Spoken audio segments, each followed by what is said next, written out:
বাংলাদেশের রাজনীতিতে আল্লামা মামুনুল হকের সক্রিয় ভূমিকা।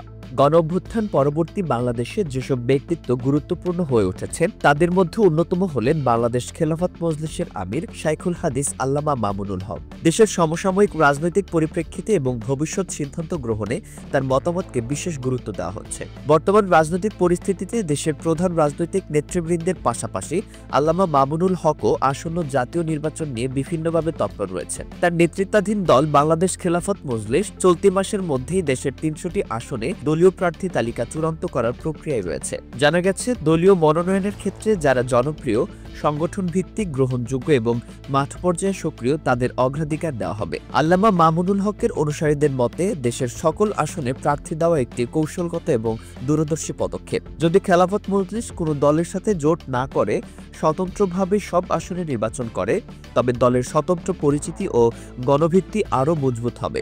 এতে ভবিষ্যতের রাজনৈতিক বাস্তবতায় মামুনুল হক একটি শক্ত অবস্থানে উঠে আসতে পারবেন। এর আগে ইসলামপন্থী দলগুলোর মধ্যে ঐক্য গঠনের লক্ষ্যে সম্ভাব্য সকল প্রচেষ্টা চালানোর প্রতিশ্রুতি দেন তিনি। আল্লামা মামুনুল হক স্পষ্টভাবে জানান, বাংলাদেশ খেলাফত মজলিস এমন একটি ঐক্যবদ্ধ প্ল্যাটফর্ম গড়ে তুলতে চায় যেখানে মূলধারার ইসলামপন্থীরা একত্রে কাজ করতে পারবেন। এ লক্ষ্যে দলীয়ভাবে ধারাবাহিক উদ্যোগ নেওয়া হচ্ছে।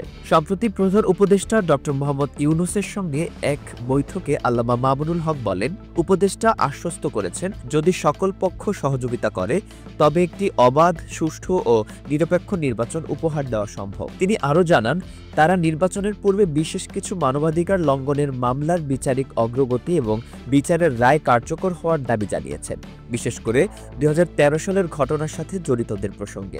এছাড়া প্রধান উপদেষ্টা আশ্বাস দেন, দেশের স্বার্থবিরোধী কোনো পদক্ষেপ যেমন করিডোর বা বন্দর ইস্যুতে নেওয়া হবে না। হেফাজতে ইসলামী নেতাকর্মীদের বিরুদ্ধে চলমান মামলাগুলো তিনি নিজে পর্যবেক্ষণ করবেন বলে প্রতিশ্রুতি দেন। নারী সংস্কার কমিশন সংক্রান্ত দলীয় আপত্তি বিবেচনায় নিয়ে তিনি জানান, কোনো ইসলাম বিরোধী ধারা রাখা হবে না। অন্যদিকে খেলাফত মজলিসের সাম্প্রতিক এক বৈঠকে দলটির মহাসচিব মাওলানা জালাল উদ্দিন আহমদ বলে, নির্বাচন অবশ্যই একটি নিরপেক্ষ অন্তর্বর্তীকালীন সরকারের অধীনে হতে হবে। সে নির্বাচনকে হতে হবে কারচুপি, বল প্রয়োগ এবং কালো টাকার প্রভাব মুক্ত।